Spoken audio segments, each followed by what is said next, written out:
Now for the battleground story tonight.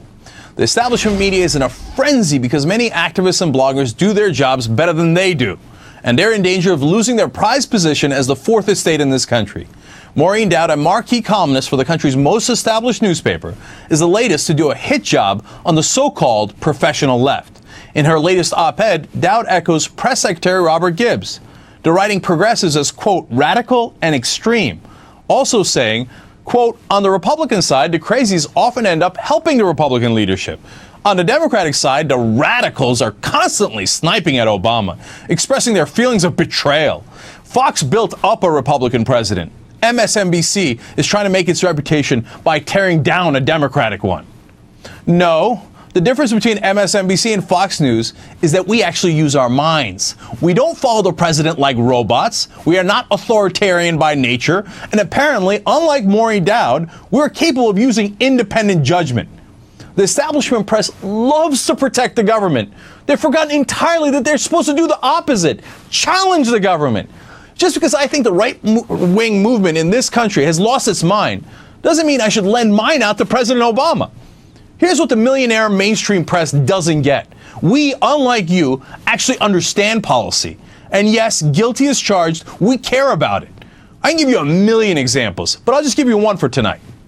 President Bush made a deal with the drug industry so that the government could not negotiate drug prices. He also blocked the importation of drugs. That effectively set up an unnatural monopoly for drug companies to charge us whatever they want. You know what President Obama did? The same exact thing. He also made a deal with the drug industry, allowing drug companies to keep their patents for 12 years, so their monopoly lasts even longer. So if I hated it under Bush, why should I love it under Obama?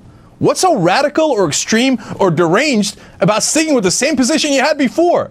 That used to be called unbiased. If anyone in the establishment media says they don't understand that, then I'm not sure I could help them. If you'd like, I could talk slower. Maybe you'll understand it then. This isn't about taking down a Democratic president. It's about holding him accountable. That's what I thought the press was supposed to do. Joining me now is Mark Halperin, editor-at-large of Time Magazine and a senior political analyst for MSNBC. Mark, what do I have wrong? What am I missing here? How am I deranged? Could you redo the lead-in but talk slower? Because you said you would. Okay. No, look, I can do that. The example you chose and your overall perspective, I think, is fantastic for democracy. Holding the government accountable, holding all powerful interests accountable, is the highest responsibility of old and new media. I think what Maureen Dowd and Robert Gibbs were talking about was a different set of issues on which, in the view of Robert Gibbs and I think some other people in the White House, the left, blogosphere, and other voices are unrealistic in their expectations about the difference between what's possible and what's not possible. Mark, but the example you gave and countless others, I think you're right on. Mark, when you go to actual examples, though, I don't see any of their points. Because, look, what did he have to do? Robert Gibbs made up one. He said, oh, all these liberals who want to get rid of the Pentagon. Really? Name one. You couldn't name one in the country. So where is the left being deranged? Just give me one example.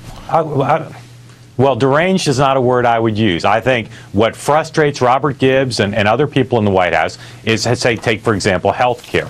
There's an issue where the president and a lot of Democrats, at great political expense, which they knew going in, they knew that if they passed health care the way it came out, that they would, in a pretty good chance, they'd suffer political costs. They passed what they felt, and I think they were right, was, given the way they went with Democrat-only votes, the best bill they could. There are a lot of Democrats who complain that it's not single-payer, there's no public option, and there's more focus and energy on complaining about the way the bill came out, including, as you pointed out, making a deal with the pharmaceutical companies. Their legislative strategy required making that deal from their point of view. They'd like to see more appreciation and energy for the midterms on the overall passage of a historic act on health care, rather than complaining that the bill's not perfect from the point of view of some on the left. Let's take that, because that's really important. And by the way, Ruth Marcus of the Washington Post said that it's the deranged left that wants things like the public option. Now, look, you're talking fast again. You're talking fast. Slow down. All right. So